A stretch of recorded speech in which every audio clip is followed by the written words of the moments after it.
दोस्तों स्वागत है आप सभी का आपके अपने यूट्यूब चैनल न्यू कटेलिया क्लासेस में। दोस्तों आज के इस वीडियो में हम क्लास 10 के साइंस के अति महत्वपूर्ण प्रश्न देखेंगे जो कि परीक्षा में आने की पूरी संभावना है।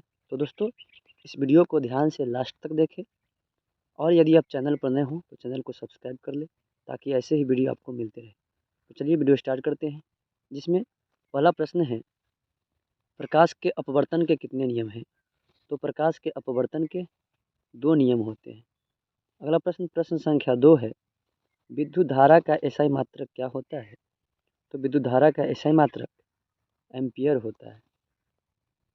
अगला प्रश्न संख्या 3 है, एथेनॉल का सूत्र क्या होता है? तो एथेनॉल का सूत्र C2H5OH होता है। अगला प्रश्न संख्या 4 है, सोडियम की परमाणु संख्या कितनी होती है? तो सोडियम की परमाणु संख्या 11 होती है।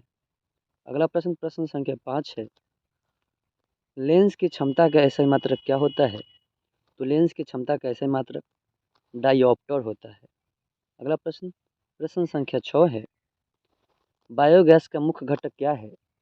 तो बायोगैस का मुख्य घटक मीथेन होता है। अगला प्रश्न संख्या 7 है, आनुवांशिकी के जनक कौन है? तो आनुवांशिकी के जनक ग्रेगरी जॉन मेंडल है। अगला प्रश्न संख्या 8 है, अमीटर को किस क्रम में जोड़ा जाता है? तो अमीटर को श्रेणी क्रम में जोड़ा जाता है। अगला प्रश्न संख्या 9 है, किस लेंस को अभिसारी लेंस कहते हैं? तो उत्तल लेंस को अभिसारी लेंस कहते हैं। अगला प्रश्न संख्या 10 है, शुद्ध जल का पीएच मान कितना होता है? तो शुद्ध जल का पीएच मान 7 होता है। अगला प्रश्न संख्या 11 है, कोशिका का पावर हाउस किसे कहते हैं? तो कोशिका का पावर हाउस माइटोकॉन्ड्रिया को कहते हैं। अगला प्रश्न संख्या 12 है, आयोडीन की कमी से कौन सी बीमारी होती है? तो आयोडीन की कमी से घेघा या गलगंड बीमारी होती है। अगला प्रश्न संख्या 13 है, मछली किस अंग द्वारा श्वसन करती है?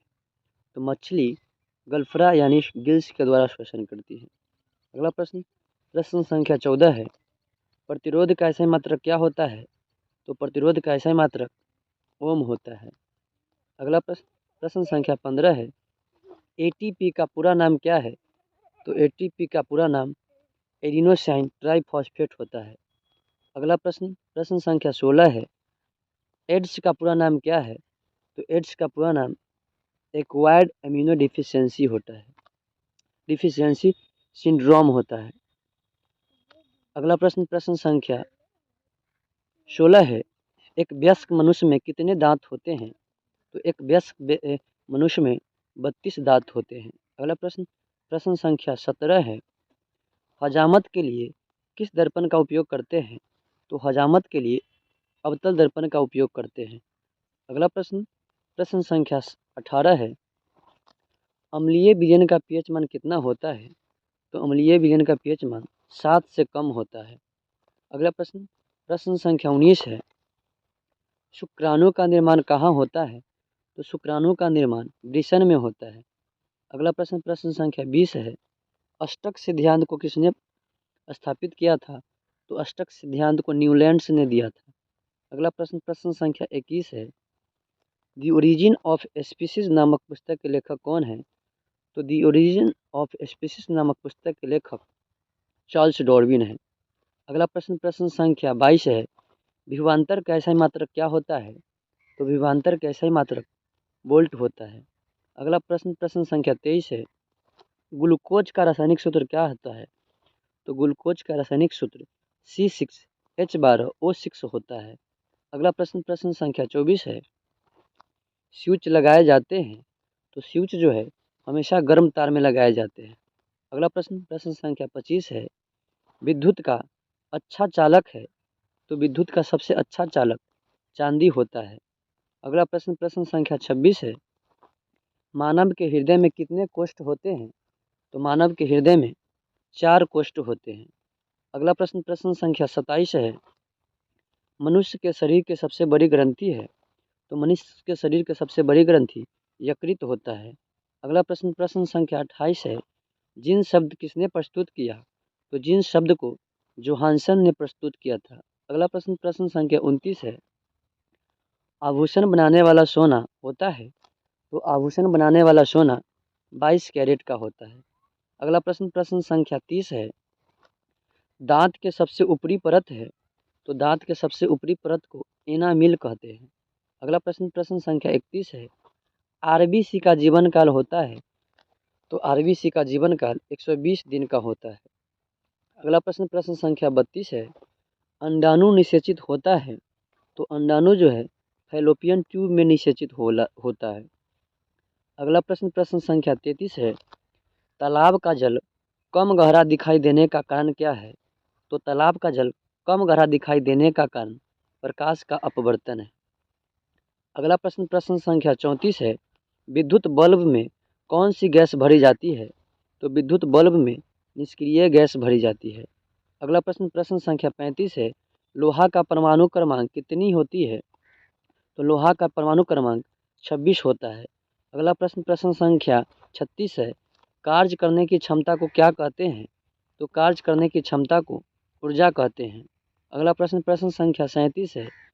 इलेक्ट्रॉन पर कितना आवेश पाया जाता है? तो इलेक्ट्रॉन पर 1.6 गुने 10⁻⁻19 कूलम आवेश पाया जाता है। अगला प्रश्न प्रश्न संख्या 38 है। आवेश का ऐसा ही मात्रक होता है? तो आवेश का ऐसा ही मात्रक कूलम्ब होता है। अगला प्रश्न प्रश्न संख्या 39 है। रक्त का पीएच मान कितना होता है? तो रक्त का पीएच मान 7.4 होता है। अगला प्रश्न प्रश्न संख्या 40 है। सबसे कठोर पदार्थ है? तो सबसे कठोर पदार्थ हीरा होता है। अगला प्रश्न प्रश्न संख्या 41 है। बेकिंग सोडा का रासायनिक सूत्र होता है? तो बेकिंग सोडा का रासायनिक सूत्र NaHCO3 होता है। अगला प्रश्न प्रश्न संख्या 42 है। ओजोन का आणविक सूत्र होता है? तो ओजोन का आणविक सूत्र O3 होता है। अगला प्रश्न प्रश्न संख्या 43 है। विद्युत हीटर की कुंडली किस तार की बनी होती है? तो विद्युत हीटर की कुंडली नाइक्रोम की तार की बनी होती है। अगला प्रश्न प्रश्न संख्या 44 है। प्रकाश की चाल अधिकतम होती है? तो प्रकाश की चाल अधिकतम निर्वात में होती है। अगला प्रश्न प्रश्न संख्या 45 है। सरल सूक्ष्मदर्शी में किस लेंस का उपयोग होता है? तो सरल सूक्ष्मदर्शी में उत्तल लेंस का उपयोग होता है। अगला प्रश्न प्रश्न संख्या 46 है। इंसुलिन की कमी से कौन सा रोग होता है? तो इंसुलिन की कमी से मधुमेह रोग होता है। अगला प्रश्न प्रश्न संख्या 47 है। स्पेक्ट्रम प्राप्त करने के लिए किसका उपयोग करते हैं? तो स्पेक्ट्रम प्राप्त करने के लिए प्रिज्म का उपयोग करते हैं। अगला प्रश्न प्रश्न संख्या 48 है। विद्युत बल्ब का तंतु बना होता है? तो विद्युत बल्ब का तंतु टंगस्टन का बना होता है।